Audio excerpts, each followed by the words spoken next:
Hi, are you trying to loop people only to have them fall to the wrong side?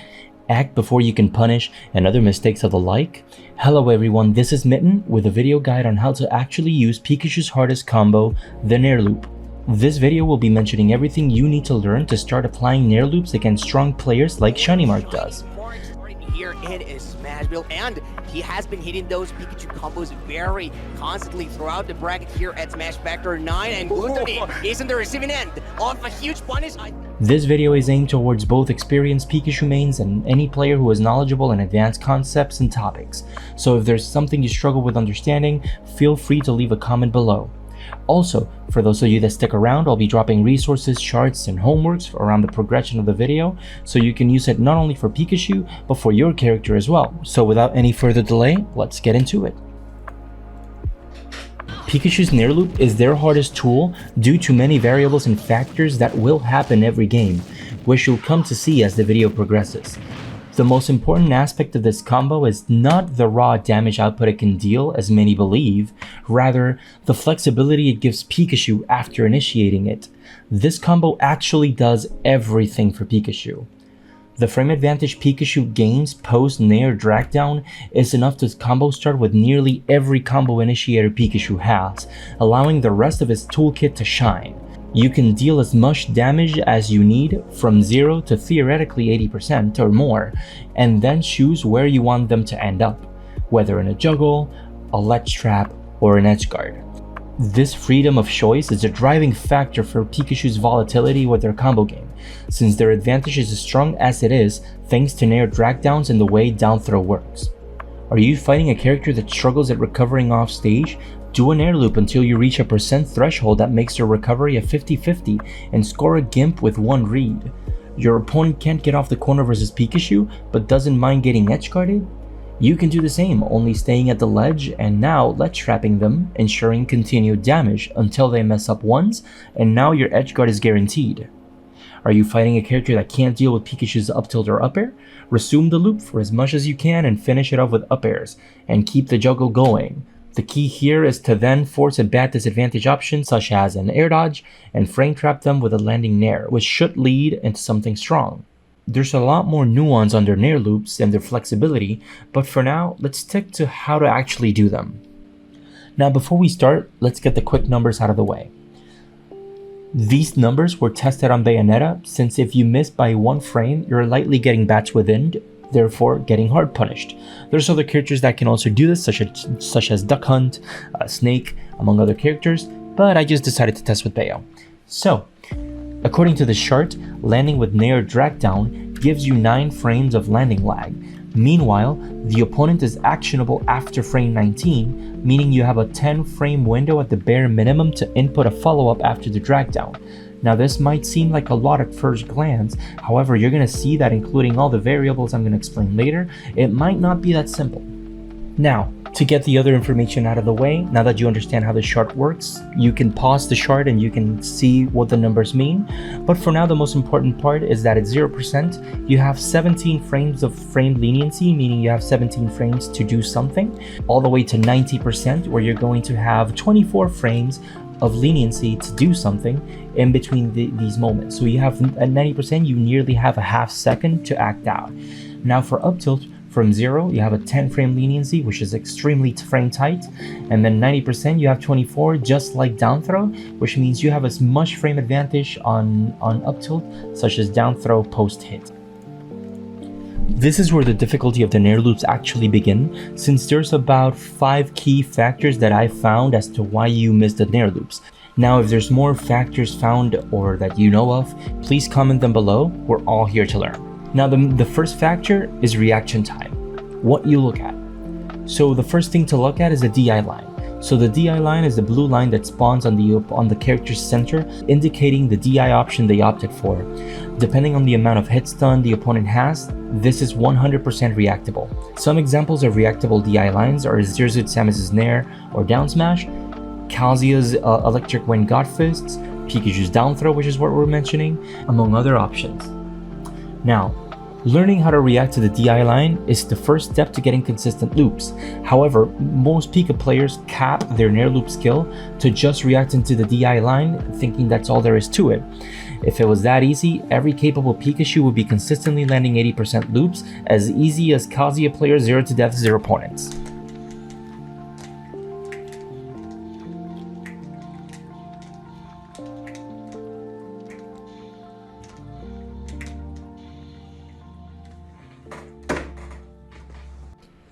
The other factor is the character hurtbox.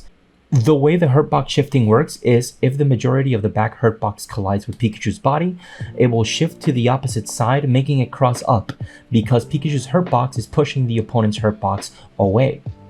The other factor is the character's gravity and weight. So the character's gravity makes a lot of difference in where they land, since by the time you fast fall, some characters might land faster than you, making it so the hurtbox is placed in front of you in most scenarios.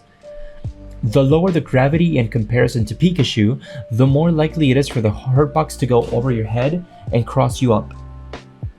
The next factor is fast fall utility. So basically, when to fast fall.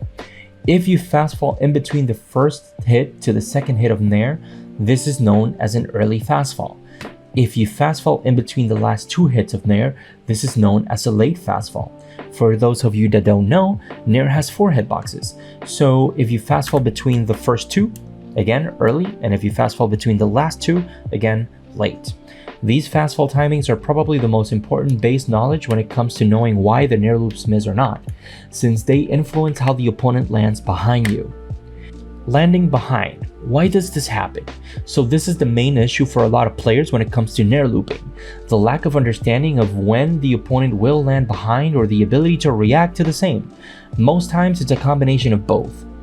So, as I mentioned before, early and late fast falls affect where the opponent will land, since their position will be affected by their gravity, drift, and hurtbox.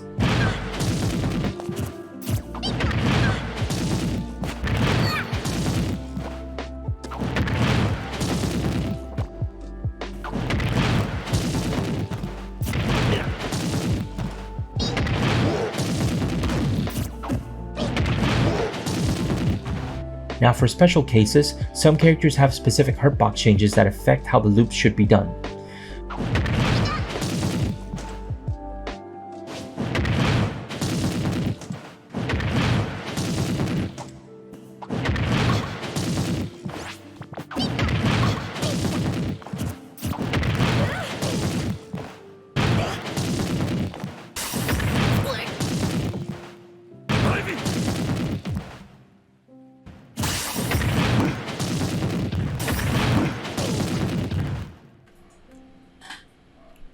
To help with this, I made a tier list of which characters are most affected by early or late fast falls and which are unaffected by it.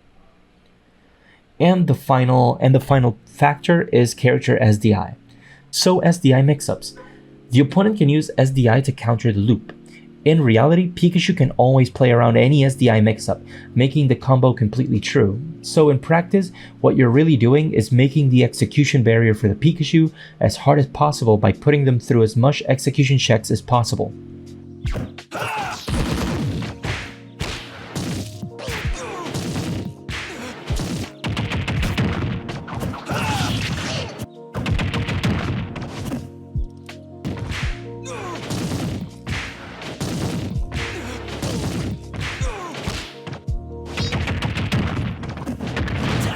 To summarize the information above, the opponent's goal is to understand how the hurtbox's weight and gravity affects Pikachu's loops, and find out how to make Pikachu go through the most execution as possible, since after all, we're only human.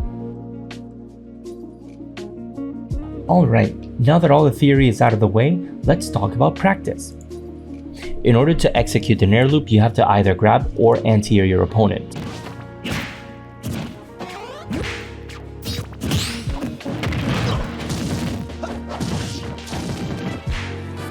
Once you grab your opponent, you can start the loop. So, down throw the opponent and short hop. When you reach the peak of your jump, hit Nair, wait for the second hit, then drag down the Nair and buffer a grab. Please note, some characters can land behind you without using SDI. You should be ready for these matchups and either reactively or preemptively turn around grab. You can also buffered up tilt and loop from here, but the window is much tighter if you don't expect it. You basically repeat this process until the opponent is at 25%.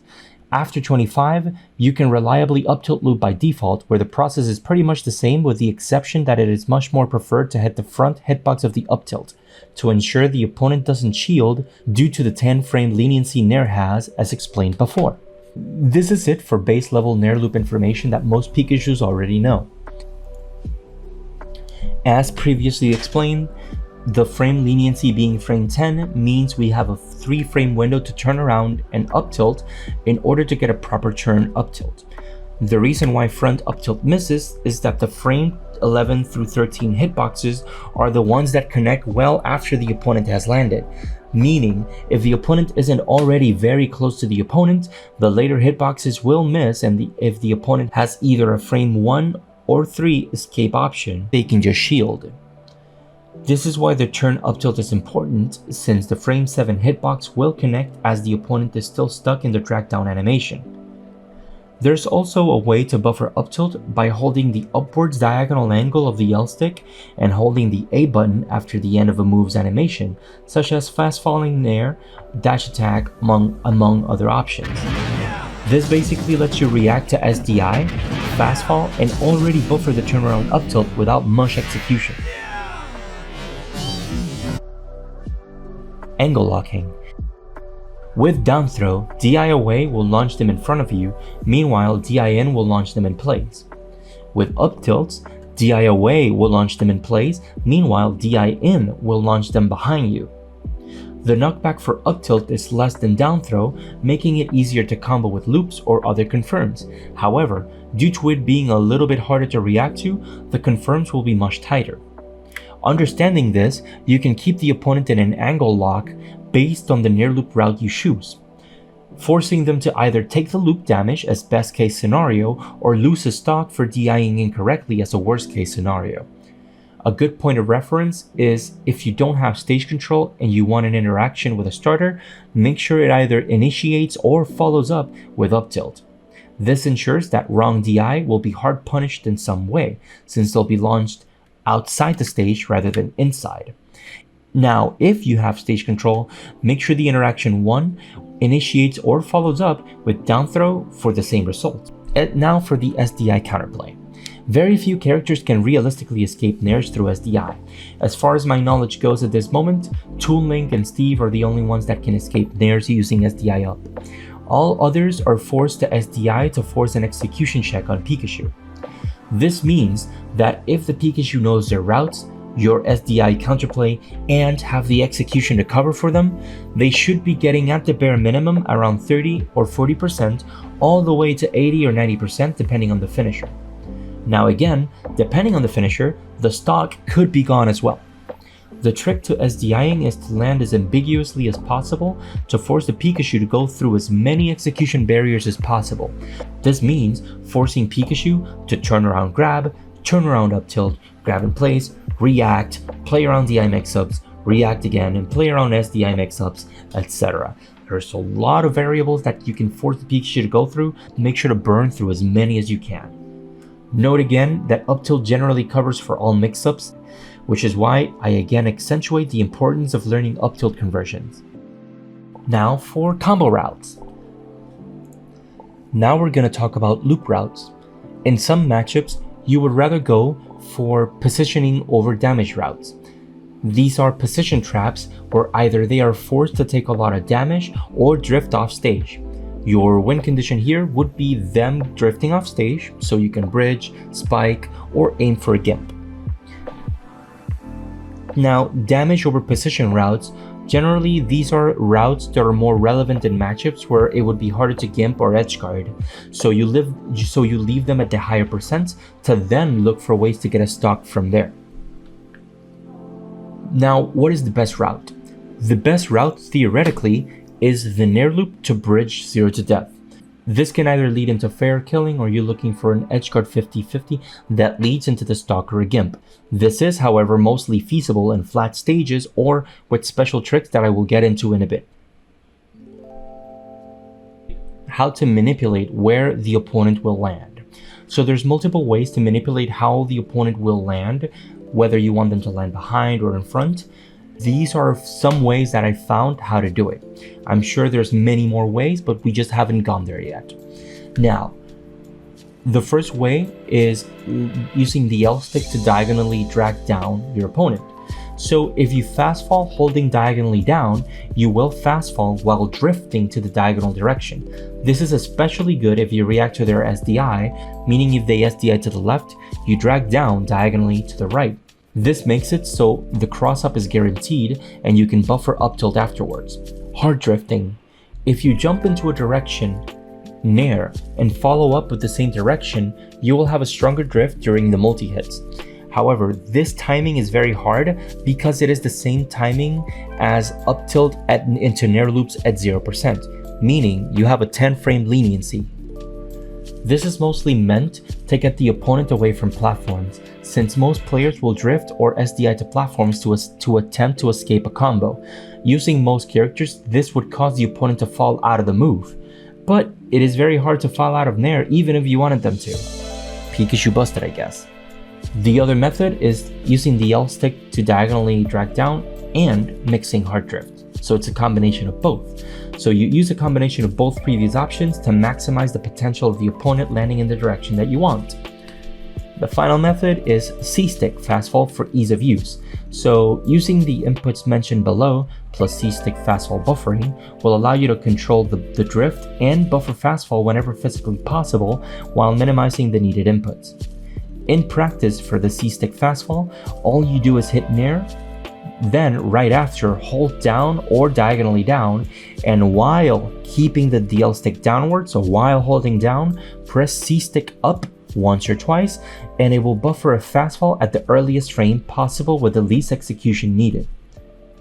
Now for slingshots, you can use slingshots to control your turnaround, meaning you can slingshot if you want to face to the right, or you can hard drift if you want to look to the left, for example. You can use slingshot to control where you're looking. This is great if you want to hard drift the opponent out of somewhere. You can also combine all the text shown above at once.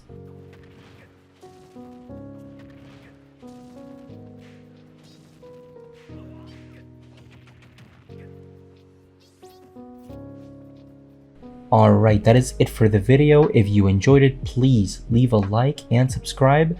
This was a lot of work to put up and it would be very appreciated.